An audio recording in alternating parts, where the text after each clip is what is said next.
Bonjour, je m'appelle Cédric, je suis entrepreneur, formateur et coach. Et dans cette vidéo, on va voir où se cache votre confiance et comment on va faire pour la révéler.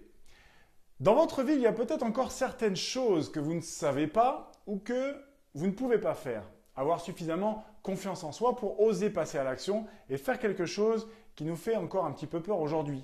Savoir prendre la parole en public, savoir aborder un inconnu ou une inconnue, se lancer dans un projet, changer de job, déménager, bref. Sauf que, pour avoir quelque chose que vous n'avez jamais eu, vous allez devoir faire quelque chose que vous n'avez jamais fait. Et si vous regardez cette vidéo, c'est probablement que vous recherchez des solutions pour faire évoluer certains secteurs de votre vie. Si vous avez la vie que vous avez, si vous n'arrivez pas à en sortir, c'est que vous n'osez pas encore faire ce petit quelque chose qui vous fait peur et qui se met en travers de votre chemin. Et tant que vous éviterez ça, vous allez rester derrière votre mur. Votre bonheur se situe juste derrière cette peur que vous refusez d'affronter depuis tellement longtemps. Ce que vous croyez être votre zone de confort, c'est en fait votre zone d'inconfort. Mais tant que vous vous accrocherez à cet inconfort connu, vous ne pourrez jamais vivre ce bonheur parce qu'il vous est inconnu.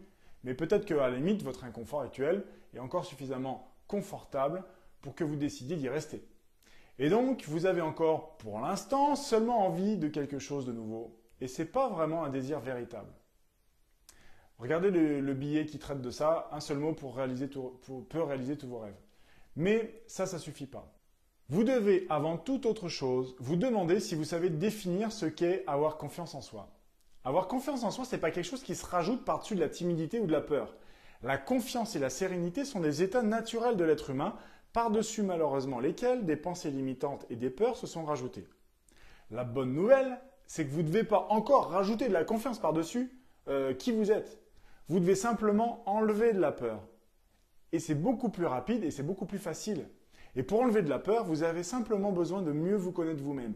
Autrement dit, vous aurez confiance en vous lorsque la personne que vous êtes et la personne que vous pensez être seront la même personne. Et c'est donc en partant à la découverte de vous-même que vous allez révéler votre confiance en vous, en éliminant simplement la peur de l'inconnu, les limites mentales que votre vie, votre expérience et vos éducateurs vous ont laissées. Et maintenant, vous allez simplement poser une action chaque jour, une petite action quotidienne, et jour après jour, votre vie va changer. Alors, je ne suis pas en train de parler de motivation. La motivation, ça dépend toujours d'un facteur qui est extérieur à vous. D'une personne, d'une situation, d'un événement, d'un séminaire, d'une idée. Et tout ça, ça vous rendra dépendant en permanence de quelque chose d'extérieur. Tout ce qui vous rend dépendant à quelque chose d'extérieur à vous-même, par définition, vous rend pas autonome. Donc, c'est la direction opposée à la confiance. La véritable confiance en soi, elle vient de l'intérieur de vous. La motivation, c'est quelque chose d'extérieur que vous allez rajouter. La confiance, c'est quelque chose d'intérieur que vous allez révéler, simplement en supprimant la peur et le doute. Si vous voulez savoir ce qu'il faut faire pour plus jamais douter, simplement cessez de vous demander comment les choses vont arriver. Faites les choses et vous allez voir, ça va arriver tout seul. Inquiétez-vous de comment c'est possible et vous aurez toujours la même vie. Pensez-y.